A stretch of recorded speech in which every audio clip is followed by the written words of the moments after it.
Uyghur yazgıçısı Jaloliddin Bahramning Şinjan Xalq Nashriyati tarafidan nashr qilingan Omad va Ofat nomli romani. Bu roman Bilqut şirkatida ovozga ilinib, Bilqut to'g'rida anglitildi. 32. bab. Xalmat qari.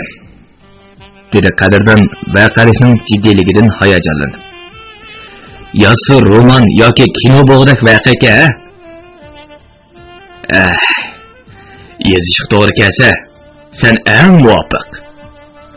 Xalmat qarim kulib qo'ydi. Xudoyim omad bersa, tutanmay qochirib qo'ygan sendek bevanglarni yozsa, xili echinishliq va kulkilik chiqam degandaymi, ha? Bo'ldi. Bu gaplarni qo'yayli. Qadirdan qo'l silkidi. Tang xo'jayin shunda qilib qizini to'y qilib berdimi? Nadikine, mendek bir sayoqqa to'y o'tkazib berishga nomus qildimi? Pichqidi oltinimni tilib qon chiqadi. Qizininkini shunda qilib qanatdi. Ondan ikkimizning olqonlarini ching juplab tutqizib, qonlarimizni o'zaro uchrashtirib, qiziga o'zingizning hujursiga elib kirib ketang dedi. Ishqilib, oltin uchburjak qiz cho'konlar ko'p, erlar oz bir yaka. Şunun bilan bir balonlar bo'ldimi? Hadikine olqonlarimizni qanatib, qonlarimizni o'zaro uchrashtirgan shu kuni hujurda o'zim nikoh o'qidim.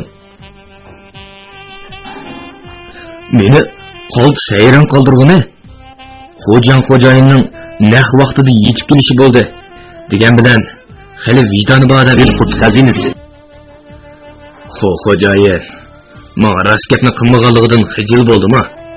Ishqilib 500 gramlik bir kesak chiqaroyim bari. Men uni Guangzhouga olib, gramini 350 so'mdan setib, 170 ming so'm qildim.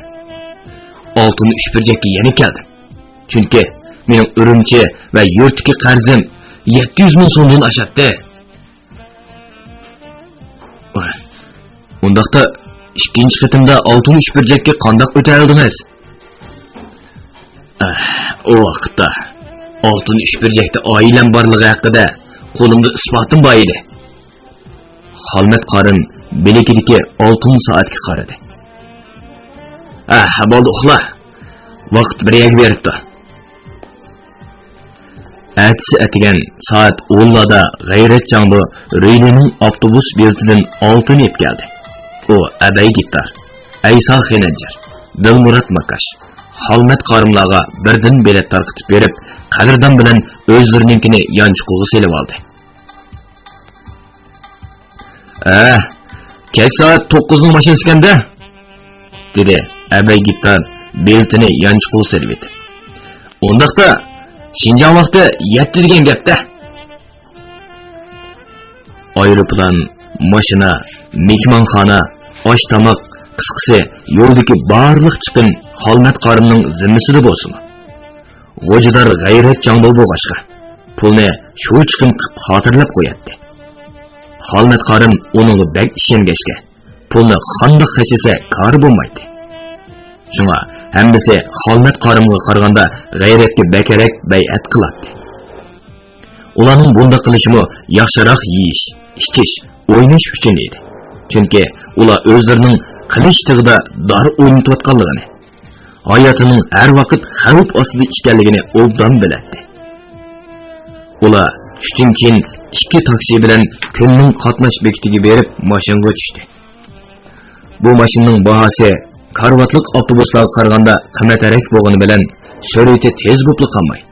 Ichida hojatxonasi, havo tangshig'ish, qaynoq suvlar bor edi. Mashina silkinmay teptinish mang'ashqa obdan uxlug'uli bo'ladi.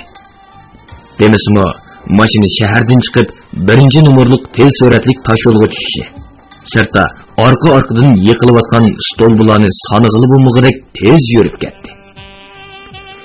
Belatdagi nomer bo'yicha g'ayrat bilan Qadirdan bir yerda o'tirdi. O'rindiqlarning yo'lanchiklari egiz bo'lg'ashqa yo'lovchilar bir-birini ko'rolmaydi.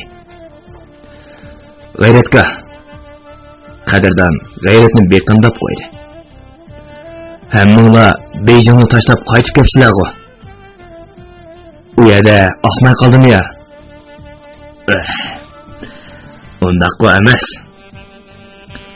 Beyjingda umumyuzlik tozalash elib berib, kundil odam tutib, xotirjam kunlar buzildi degan-a. Xolmat qorim shaqqini obdan beramdim nima? Qadirdan kulib qo'ydi. Hammanglar uning qo'ltig'iga yig'ilibsizlar. Ko'rib kelsin undaq ish haqqi. G'ayrat atrofiga bo'yinlab qaradi. Kampitlashtirilgan xiroyinni birimiz 100 doldan yutimiz degan-a? Voy, 100 dol oshqozonga qandoq botadi? Biri 5 gram. Undaqda 500 gram yutimizda. Uni Guangzhou, Shanxay, Beyjinglarga yetkazgicha 2 qatim ichib, 2 qatim yeymiz. Uni berdig'ini 5000 so'm. İdris Modam qorimning bir qatimda topadigan pulini hisoblab qo'yganga uning ko'tiga tepdi. Nevish qanday? Yoki uning topgan pulidan bajanmasa? Shu emasmi?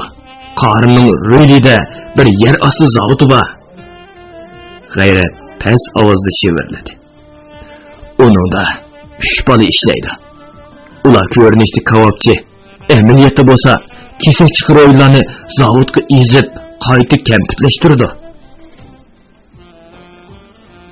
Voy, oshqozon degan sumaknimi ertetadigan bo'lsa, u kampitlar ermanda. Yaponiyaning bir xil jo'bosi bor. Uningda yursa, oshqozonda erimaydi. Oy xudoyim, nima degan yomon odam bu? Ro'yledagi yer osti maxfiy zavodda ishlaydiganlarni sen taniysan. Nima deydigansan G'ayratga? Men texi birinchi qitim ketayotsam, ular nadan bilay? Ular qara. Eliqi bir yili seni Qo'ng'irtosh top setish bozorida urgan Matturg'un Shilin, Nuradil Panoq, Tursun Kalla degan bolalar. Oy xudoyim. Ular qandoq bo'lib u yerlarga kelib qolgandi? Zohir Garcia odamlarni boshlab kelib, adibini bergandan keyin ular Urumchi, Xotan, hatto Beyjinglardan omon turolmaydiganligini bilib, Xolmat qorimga yelingan gap. Dedi G'ayrat uxlayotganlarga qarab qo'yib. Kampitlashtirilgan xiroyinni yutkaganda, ularni biz bilan birga yutkaydi. Biz 8 odam 4 kilo yuta olamiz. Xolmat qorim bizdan 200 gram ortiq yuta oladi. Xolmat qorim oltin ishbirjakda 1 gram xiroyinni 25-30 so'mga og'il bo'ladi deydi-ku. Bo'pti. 30 so'mdan olgan taqdirda qut xazinasi 4 kilo xiroyin 120 ming so'm bo'ladi. Lekin Xolmat qorim uni top og'uchilarga 1.200.000 mingga sotadi. Uni has foyda deganga. Top og'anlar bo'lsa, kichik bolalarning tatliq dori tabletlarni, talqon dorilarni qo'shib, uni 2 hassa ko'paytirdi. Mundaqcha aytganda 85-90% sop xiroyinni 35-40% tushirdi. Bundaq tarkibi o'zgargan xiroyinlarni o'kil qilib urganda odamni osonlik qotirib qo'ydi. Tun nisbi bo'lib qolgan edi. Mashinliklarning hammasi eg'ir uyquga ketgan. Ba'zilari eg'iri pushildisa, qayerdandir xortildigan xo'rak ovozi keladi. Yana kimdir bir nimani puydigandek, qalpoqlarining darildigan ovozi og'ilmadi. Sirtda bo'lsa, yop-yeshil shalliq etizlar. Oplisin bog'lari, dehqonlarning oddiy uylari, yo'l bo'ylaridagi palma va pikos daraxtlari uchrab turadi. G'ayratga qachon yetib bormas? Qadirdan uyquliq g'udonshidi. Nima undaq uzun yo'llar bor? 10 soatlik yo'l. Atigan soat 7-8'lerde yetib boramiz. Gittar, meni Toshqalda turmush so'tib atkili.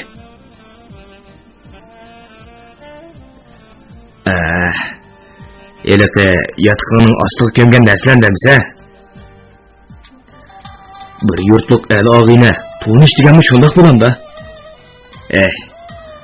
Og'rinsan bo'lmaydi. Bizdek noto'g'ri kasb bilan shug'ullanganlarning o'rtasida bir yurtliq el og'ina tunish degan narsalar mavjud bo'lmaydi. Manfaat to'qinishib qoldimi, yo sotadi, yo qo'yib o'tadi. Qo'ygandimi rahim shafqat qilmaydi. G'ayrat bilan qadrdan 90 gradus yonto'y yo'lanchikka o'zini tashlab uyquga ketdi. Mashinaning bir xilda bo'shdak tavirtishi bilan qattiq uxlab ketgan qadrdan qachonlarda tong etib ketganligini to'ymay qoldi. U ko'zini ochganda binolari, dal daraxtlari o'zgacha g'ayriy bir shahar ichida ketib o'tadi. Roli shahri kirdik, dedi G'ayrat past ovozda. Yana 15-20 minutda yetib boramiz. Oltunish burjakmi? Haqqay. Xolmat qarimning Rolilik turalg'usiga G'ayrat qadrdonga emishdi. Qarimning deyishcha, sana o'zimning enisi tuqqan ko'rgili boradi deb Roli soqchixonasidan xat elib, seni 63 burjakka kirdik. Soqchixondan xat berami? Qarimning badanda shaytonning tiki bor. U hammani qila oladi. G'ayrat texmi past ovozda shivirladi. 63 burjakka kirganda gapni oz qil. Bu yer qayer? Ma'u nima? Bu kim bo'ladi? Nima ish qiladi degandek savollarni hargiz so'rama. Gap so'rsa, yoki yo'q bilan cheklangin. Uqdingmi? Uqdim. Ular qatnash bekitiga tushgandan keyin ikki taksi bilan Xolmat qarimning turalg'isiga yurib ketdi. Taksilar shaharni orqada qoldirib, endilikda tor ko'chalar orqali ko'p-ko'p yaltirab turgan bambuk sarliqqa chiqishi. U yerdan so'lga qayrilib, ozroq mang'andan keyin bir hovlining oldida to'xtadi. Ular taksidan tushdi. Ongacha darvoza g'ijirlab ochilib, Matturg'un Shirin, Nuradil Panoq, To'lsin Kalla uchaylan yejib chiqqancha Xolmat qarim va boshqalar bilan qo'l elishib ko'rishdi. Biroq qadrdonni ko'rish bilan sal huduqib turib qolishdi. Qadrdon o'zi kelib ko'rishdi. Qarimning orqasidan hammasi hovliga kirishdi. Darvozadan pishiqish bilan ko'tarma qilib solgan uygacha 6-7 qadam o'rliq bor edi. Ammo kengligi 10-11 qadam keldigan bu tarchuq qo'ylining o'rtasida bir tup chilon qip-qizil tugur-tugur esilib turardi. O'yinning bir bulunga ko'ni kavobdan abjaq o'rindiqlar do'ylab qo'yilgan bo'lib, ular g'o'ji ko'rdi uchunli qo'yilgandek qiladi. Xolmat qarim palampayga qadam elib, o'tirsa divon ham shira qo'yilgan cho'ng mehmonxonasiga kirishi. Burniga bo'pli qilib aroq buradi. Deganda aroq ichdinglarmi? Xolmat qarimning qo'shimillari turildi. Sizlarda odam bo'lmaysizlarmi? Endi qarim zerikib, dedi Matturg'un Shirin g'alitil hiji. Kavobchilikni to'xtatib qo'ydik. Nemishqa? Kuli o'shkunlari birdan o'rlab ketdi. Foyda yo'q. Saran xotinning bolalari? Qarim terikdi. Kavobchilik qilib, men pul teppa demadim senlarga. Ziyon bo'lsin qilsam bo'lmamda. Bekor lag'aylab yursam, hammani gunohsiz qo'shmoqsa. Atidan boshlab qildi, dedi Nuradil Panoq burnini tortib qo'yib. Meni burun o'ylagan. Shu asnoda Matturg'un Shirin to'nglatqudan meva sharbatidan qilingan sovuq ichimlik qutilaridan elib, har bir odamning oldiga birdan qo'yib qo'ydi. G'ayrat, dedi Xolmat qarim bir qutining og'zini bakkir ichib. Balalarni bugun shaharda qong'urak o'ynatgan. O'g'likdan tortib tazlık işçilerinin kiyimlerini giyip, Bambuksar ormanının etrafında ahlat yığsa. Uqding mi? Uqdim. Ben Qadirdan bilan hozirda Röyli soqchixonasidan yo'l xetini elib, o taraf o'taman. Xolmat qarim Qadirdonga bosh ishorasi qilib chiqib ketishdi. Ular eshik oldidan 100 metrdak menib cho'ng yo'lga chiqqandan keyin taksiga tushdi. Xolmat qarim mashinaning orqa o'rindig'iga o'zini tashlagandan keyin deb derizdan yiroqlik qut xazinasi. Darvaqa yo'lga chiqqandan beri uning chiroyi yomg'ir bulutidek tutilib kelyapti. G'ayrat Jangdoning deyishicha, qarim har qatim mol yo'tkaydigan vaqtida kam so'z, tirikkak, ochiqi yomon bo'lib qoladi ekan. Albatta, shundoq bo'lishi tabiiy ahvolda. Bu jon bilan o'ynashadigan ish bo'lsa, qonunda 50 gram heroin yetkigen yoki satqan bo'lsin, o'lim jazosi berish aniq bo'lsa, Xolmat qarimning yillardan beri yetkigen meli uchun butun teni o'q izidan g'alvirdek o'tni tushib bo'lib ketsa-mu, ozliq qila. Ular soqchixonning oldiga kelib taksidan tushdi. Qadirdan men kirmaymankin degan ma'noda qarshi. Xolmat qarim, "Yur, soqchi boshlig'i tuqqaning qani" desa, "Nima deyman?" dedi-de. Uning do'stini ittirib ishxonaga yetkazdi. Xolmat qarim 40 yoshlar atrofidagi uruq, vejikkini soqchi bilan xeli uzun kusurdashib, nimalardir qilayotganda Qadirdan xo'jongni eslab qoldi. Xo'jayin o'z vaqtida Xolmat qarimni oltin uchburjakka akirishda qanchalik jon pidolik ko'rsatmagan edi. Uning badaliga qarim görevga qo'yilib, jinidan ayrilg'ili tas-tasli qoldi. Mana endi o Qadirdonni akirmoqchi bo'lyapti. Uni yana qandoq oqibatlar kutib turdiganda. Yura, rasmiyatlar bejirilib bo'ldi, dedi Xolmat qarim. Endi taksi kira qilib, ko'rik pesha borayli. Xali yuraqmi? Yo'q, 2 soatga qolmay boramiz. Ular taksi bilan Röyli daryosi bo'yiga yurib ketdi. Xolmat qarim mashinaning orqa o'rindig'iga o'zini tashlab, ko'zini yumib o'tirdi. Qadirdan uning na xo'shallik, na xafaliq yoki qo'rqish, andisha tuyg'ulari aks etmagan ifodasiz chiroyiga qarab, G'ayrat Jangdoning deb berganlarini esga oldi.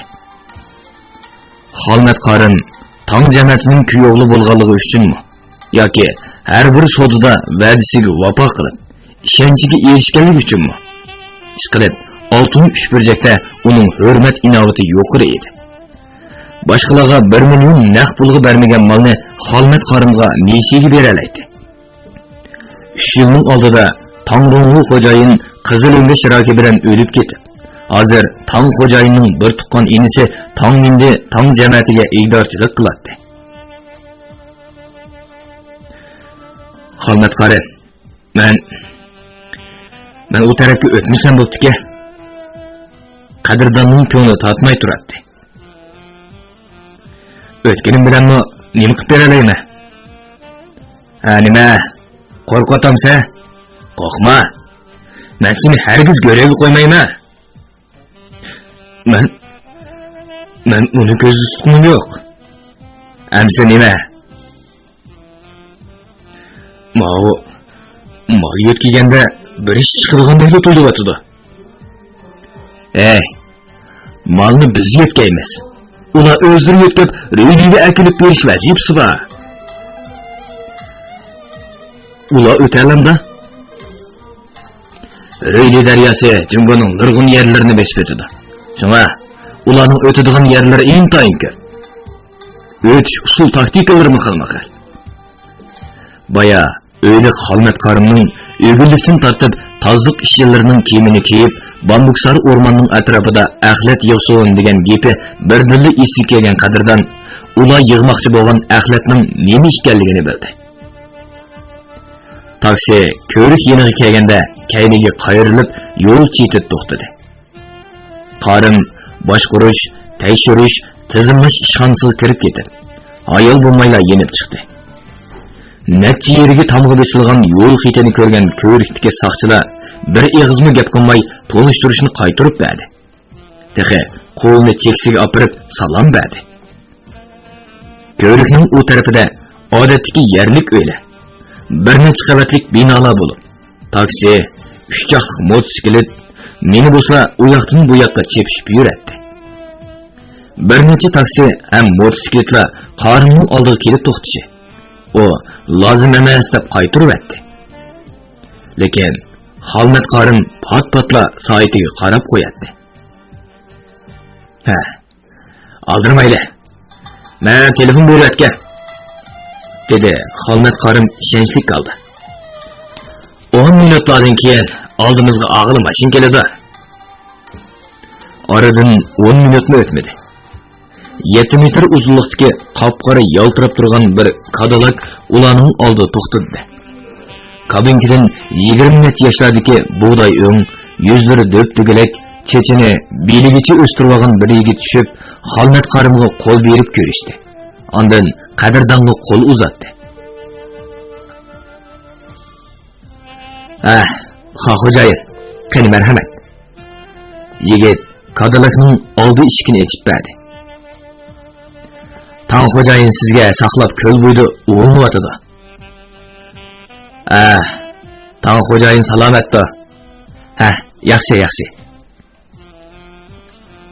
Qadrdon ularning so'zlarining hech qaysisini uqolmay jim o'ltirdi. Xolmat qarimni ashulaning tili bo'yicha qaldirlab, tez so'zlab o'tadi. Ular tong jamiyati qasriga boruvchi so'zlashib maqdi. Ahvoldan qaraganda şoför yigit Hanzu tilini bilmaydigandek qiladi. O Cadillacni tong qasrining ihotsiz ho'ylisiga ilib kirmay, bino orqasidagi ikki tarafi qirqib qo'ygandek taksi echilib ketgan oq atirgullar o'tirsidagi yo'l bilan tong jamiyatining suvi cho'milish, oftob qoqilish, o'rnish, ilohiy huzur oromgohiga haydab keldi. Qadrdon ko'lga qarab hayronlik qoldi. Onun suyu rang to'kayotgandek yop-yeshil va zumratdek so'zuk edi. Ko'l yumaloq yoki chasi bo'lmay, agir-bugir bo'lib, atrofida echilib ketgan har xil nodir e'tiborlik gullarning xushburuqi dimog'log'i gupildab turab turardi. Yetib orom olgan qizil, seriq, oq, ko'k yig'li o'rinliqlarni ko'lning atrofiga bo'lakchili husn qo'shgan edi. Şoför Xolmat qarim bilan qadrdonni boshlab, cho'ng yupurmoqlik palma ko'chatlarining qishig'i kelib to'xtadi. Ularning oldidagi karvatda qop-qora bir odam yalang'och uni yotadi. Faqat uning sag'ri-sig'ili bir parcha lati yetib qo'ygan bo'lib, paqalchoq, yota, dumbillargacha bo'jg'irlashib ketgan chupur qoplab ketgan edi. Qizilg'i moyil rangdor ham so'psuzlik ukul suyi sol qo'liga sanjilgan ukul yangiz orqali uning tumurlariga mengib atadi. Shundoq turuqliq, yengag'ushdek o'ruq va vejik bir qiz yerim yalang'och holda uning sag'risiga minib olib, dumbillarini uvulaydi. Qandoqdir bir xil mayni alqonlarga sovab, tuflik bilak, mo'rilarni silaydi. Bu ko'rinish xuddi o'lib qolgan qop-qora yo'g'on bir tuktuk qurtni uvusiga elib ketamay ustiga chiqib olgan ko'ngilning aski soladi. Tan xo'jayin, dedi shoför tukilgan holda. Mehmonlarni ekadi.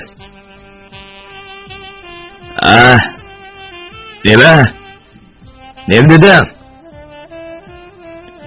Nazimning sehrlik alqonlarining cheksiz huzurida ko'zi ilinib ketgan Tan xo'jayin mangdab qoldi bo'g'ay. O'rnidan qimirlab bo'g'icha, eliqi cho'mili bilan shoför uni o'rib va yo'lab o'tirg'izib qo'ydi. Uning qop-qora yuzi ishib qolgandek o'ppir esilib ketgan. Qalpoqlari xuddi qo'sh bo'rakdek sangilib turardi. Qapoqlarining yo'g'onligidan ko'zlarini ko'gili bo'lmaydi. Dilqut xazinasi. Xabrada. Tong indi ig'ir hozirdi. Seni akamning kuyoqlari deb izzat hurmatini qilgan sira kandidar bo'lib ketyapsana.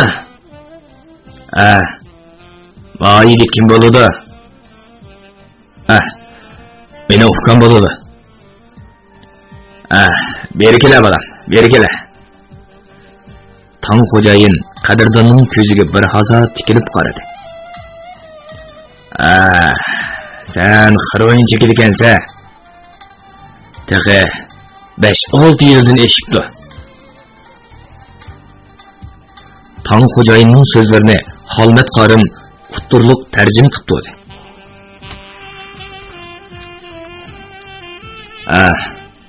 Rasko? Ras. Çekime. Qadrdon yo'shurmadi. Siz degandek 6 yil bo'ldi. Bek ajizlab ketibsa. Mana bu Tang xo'jayin so'psizlik rangdor osma ukul suyuqligini ko'rsatdi. Soyuqlandirilgan xiroyimning javhirining javhiri. Bu xumor paydo qilmaydi. Ammo biri salg'ilsa 80 yoshlik bo'vayda 25 yoshlik yigitning kuch-quvvati va havis paydo bo'ladi. Sana sevib qo'ymiz bo'lmag'ilak. Badaningdagi quvvatni xiroyini xo'ritib yo'qotibdi. Rahmat. Men sag'izmay. Qadrdon qo'rqdi. Hozirmi yaxshi turibman ku? Ahmaq. Tang xo'jayin masxirlik qildi. Birodarning inisi bo'g'ining uchun da'vat ema. Bo'lmasa, buning 100 grammi necha 100 ming so'm. Uqdingmi?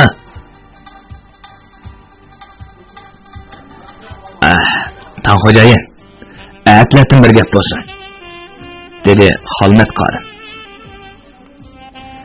Biz tunugun kuningdan yo'lga chiqqancha bo'ladi. Sen bu xo'janing sumani cho'qim seg'indingga deyman. Tang xo'jayinning so'zi tugamayla yiroqdan Suma bilan 5 yoshlik o'g'il Xolmay yugurib keldi.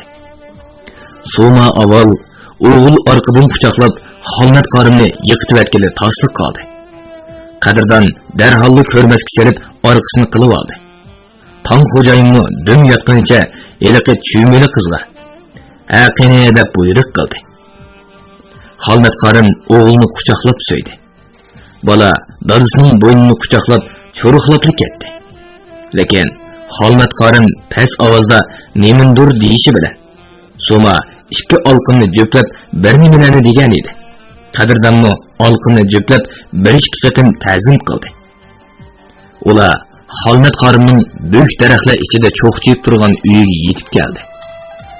Bu yog'och uymi 2 qavatlik bo'lib, atrofdagi uylardan haybatlik ko'rinadi. Qadrdon 5 yoshlik Xolmay bilan sharatlashib, qandoqdir o'yinlarni o'ynashib, bir-birining yuzlariga qog'oz parchalarini chaplab o'ynab turishi. Xolmat qorim bilan Suma oshxonada tomoqqa tutish qilishdi. Suma birdamdala bir taqsil lag'manni shiraga qo'yishi. Qadrdonning og'zi ochiqlik qoldi. Ondan Suma qizil mush qiyomi, ochiq suv, samsoq so'qmisi qatorliqlarni yeb keldi. Qadrdon xurishlarni aralashtirib yeb beqib, chiroyi vilmid echadi. Nima? Oltin ish berjakdimi? Lag'man yeydiganman deb hayron bo'latamsan? Dedi Xolmat qorim kulib. Suma bilan to'y qilgandan beri polo, lag'man, sho'yli degandek bir necha xil tomoqni yeyishni o'rgatdim. Taqa tong jamiyatidagi katta xo'jam, xonimlar ata-aytan polo yegili keladi degina.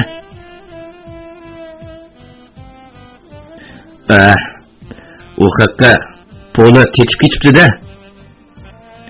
Ular taqa dunyoda Uyg'ur degan bir millat bor ekan.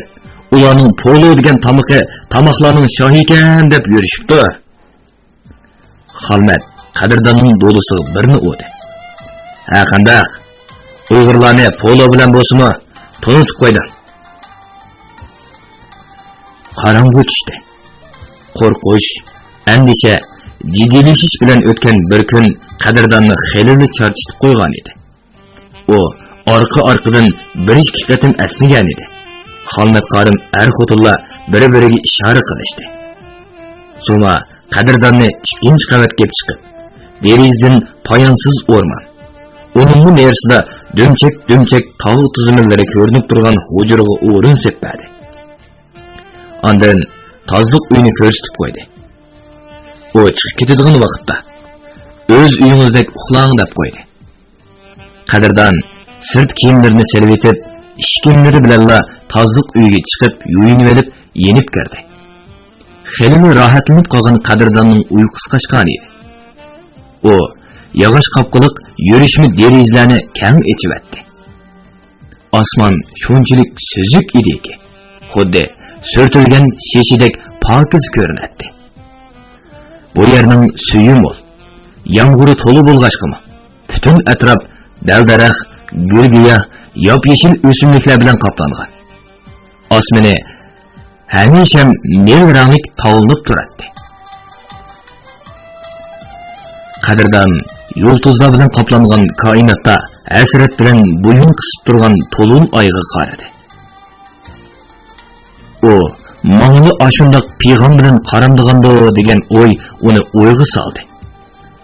Bo'lmasa, rivoyatlarda aytilishicha, bog'lar, o'rmonlar, daryo bo'ylari, daraxt dog'donlari, qisqasi, xilvat joylardagi muhabbatlashayotgan, amdili tunishib, dil sirlarini to'kishayotgan, suyishayotgan, ko'ngillarni izhor qilishayotgan, chin quchoqlashib, sukutga cho'mgan qiz yigit aşk məşqlarını to'liq ko'rgachkimi, ay chiroyliq bo'lib ketganmish. Ras emasmi? O osmonda turib ko'rgini yetmaganda, tehi ishik, to'nlik, derizlardan maraydi u. Bundaq yurak toliq shirin manzara ishlarni ko'raversa, shaytonning chiroyliq bo'lib ketar. Shunga ba'zi liriklik shoirlar oyni go'zallikda tangdassiz, sho'x hem şolluk kızlarga o'xshaydi degan. Ammo qadrdon oyni har qatim ko'rganida judolik dardida yuragi puchlangan, nadomatlik urayotgan, ko'zlari yosh qizlar ko'ngil ekranida ayon bo'ladi. Bu qizlar zodi kim? Qadrdon balog'atga yetmay turib, Xudo uningga jannatning hurlaridek 3 qiz ato qildi. Kichikkina o'moq Madina Turkiyaga ketish oldida Allohning irodasi bilan belib bilmay gul g'unsini qadrdon uchun qurbonlik qilib atdi. Endi uning Turkiyada baxtlik bo'la olishi natoyin. Zul'aycha o'zining chiroyli siymasi bo'libmi sho'x, tetik, xushxuy xulqlari bilan qadrdonning ko'nglini utib oldi. Ammo qadrdon uningdan uzungacha gumonlanib yurdi. Şuna yeniden tursa işleşip, körmey qası kişinişip, balalar oyunu oynap yürüdü. Fakat Zul'ay qadrdon üçün ölgenden kiyilla. Bu balı sevgiyeninin yürkege ölçmez dağı düştü. Mana hazırgacha onun qalb saraydan Zul'ayning qadrdon deb chaqirgan ko'mish qo'ng'iroqdek zil ovozi pat-patli anglandi. Ammo kam so'z, ochiq chiroy, Çarım hayalık mikrban xuddi gülün tonu qırıq yamak. Yupurmaqları yırtık bolsumu özünü pakiz boğundek onun güzelliki yüreki deydi. Hazır qani bu 3 qiz. Qadrdon gödekligida qadrga yetmagan bu qizlar nelerde g'oyib bo'ldi. Hazırmı mushu ay ularni ko'rib otamdiganda. Sol ayning g'ayrib qabrisini sirliq ko'kish nurda yo'rtib turayotgandi balki. Ular qadrdonning hozir qayerda yosh to'kib, oy bilan mo'ndishayotganligini bilmaydiganda. Bilmaydi. Faqat bilmaydi. Zinhor bilmesi kerak. Bütün insoniyat nafrat bilan tilga oladigan oltin uchburjakda atkaschilarning soyisi, yantayqi bo'lib yuradi. Bundaq desa, kimmi ishini? Moşu qismatlar rastli qadrdonning peshonasiga putilganmidi? G'ubarsiz 3 qizdan mahrum bo'lish, ko'mish yoshlik farishta ona aytgandek, qish kechisidek uzun azoblar ichida bo'lmadi. Bu azoblar qachongacha davom etdi? Farishta onaning 30 yoshga kirmay turib 100 yillik qabohatlik qismatlar beshinga kelur degan beshorati qadrdonning hayotiy badaliga oxirlashami? Oltin uchburjak osmondagi oy bilan mo'ndishayotgan qadrdonning ko'zlaridan to'kilayotgan yosh nur iqillari bo'lib yuzlarini ho'l qilyapti. 33-bob. Abu Bakirning vayroni qo'rosida atigandila Mehribonning ayonchilik yig'i ovozi anglandi. Xudoyim, qandoqmi qilaman? Men endi bolamni men bilan boqaman. 6 yoshni tugatib, 7 yoshga qadam olgan Qaysar elini to'p bozoridan elib kelgan go'sht, jigar, uchaylar qachilangan tog'ar yenida o'ltirib, michildab yig'layotdi. O'yladiki kavobdan harva, o'rindiq, shira, 200 dona ziq hech yerda ko'rinmaydi. Mehribon ularni o'g'ir og'aligi yoki dadisining setivatganligi haqida dargumonda edi. Shundaqdimi u ko'parak Abu Bakirdan gumonlanib turardi. Kundalik xarajatni tunchiqtirib orom tepayotgan Mehribon endi birer ming so'm pul xashlab kavobchilik sarimjonlarini ololmaydi. Abu Bakir 27 ming so'mlik ishkichakni tortib olib, xaroyin chekib tugatgandan beri Mehribonning bahrini echib, yuragini to'n qilib turgan go'hri yo'qolgan edi. Qisqasi, xaroyinning qo'li bo'lgan bu qeri kulbanga Mehribon va Qaysar ona bola uchun tugamas bir baloyi ofat bo'ldi. Uningdan qechib qutulg'ili bo'lmadi. Endi birli yo'l, o'lib qutulishga qolgan edi. Hozir Mehribon uchun xaroyin chekkan bo'lsin yoki sassun, baribir hammasi yovuz maxluq siyoqida ko'z oldida ayon bo'ladi. Shuna ba'zi hollarda qadrdonni nafrat bilan asga oladi. Darvoza g'inch qilib ochilib, Qaysarning og'inisi ko'rash ho'yliq asta kirdi-da. Qaysarning qishig'i o'ltirib pichirladi. Qaysar do'st, yangisinchu buvang situatdi. Nima? Sen ko'rdingmi? Qaysar og'inisiga mo'ldirlab qaradi. Qachon sotdi? Bir odam bo'yi g'urug'i besib ketdi. Mana bundoq. Ko'rash 4 barmog'ini ko'rsatdi. 4 tal yo'g'on qizil pulga. Opa! Opa! Qaysar o'yin silib yig'lagancha opisiga esildi. Buvam 400 so'mga setib yutibdi. Xudoyim, mening jonimni olsangchi. Mehribon uy temig'i yo'langunicha pig'am bilan yig'lamoqda edi.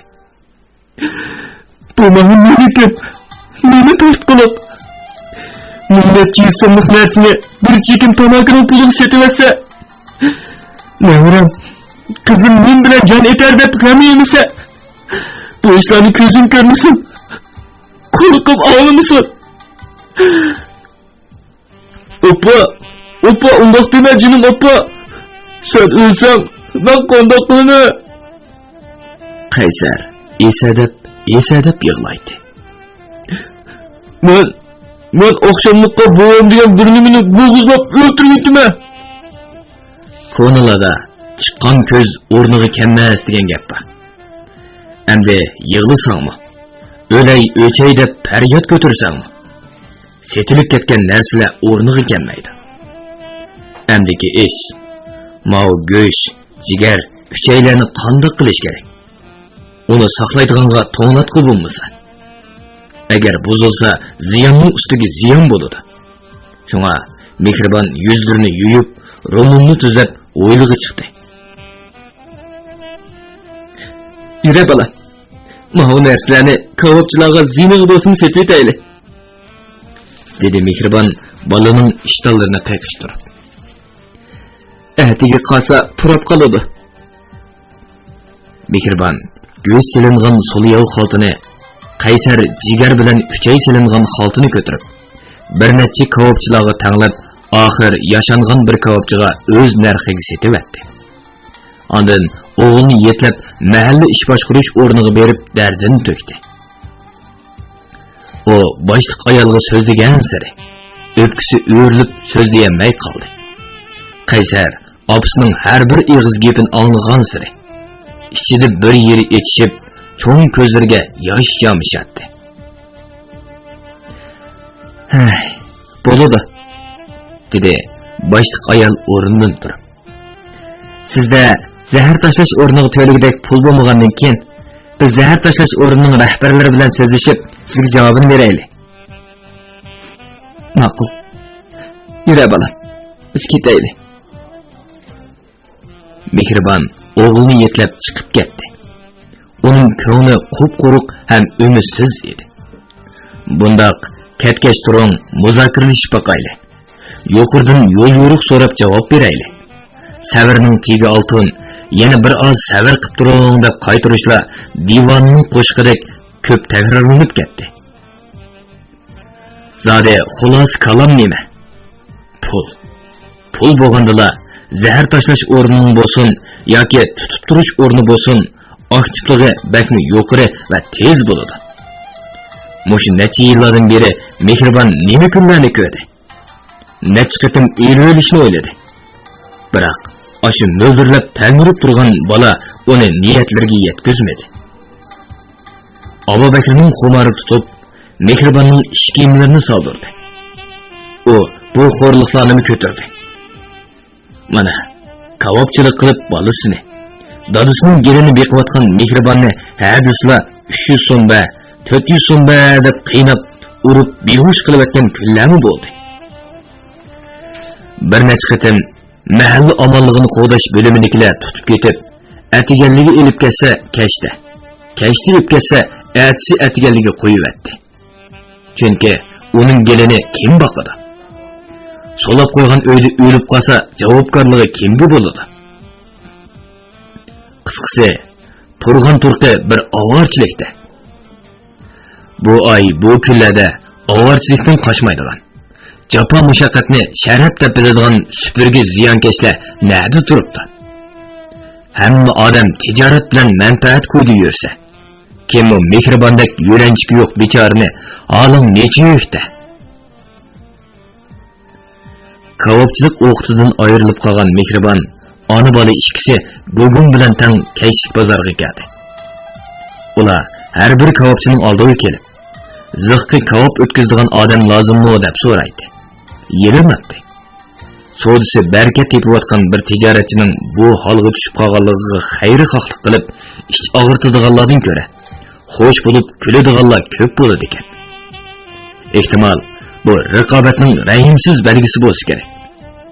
Shunga Lenin raqobat davrining boshlanishi kapitalizmning yuqori pallaga ko'tarilganligidir deb bekor aytmagan.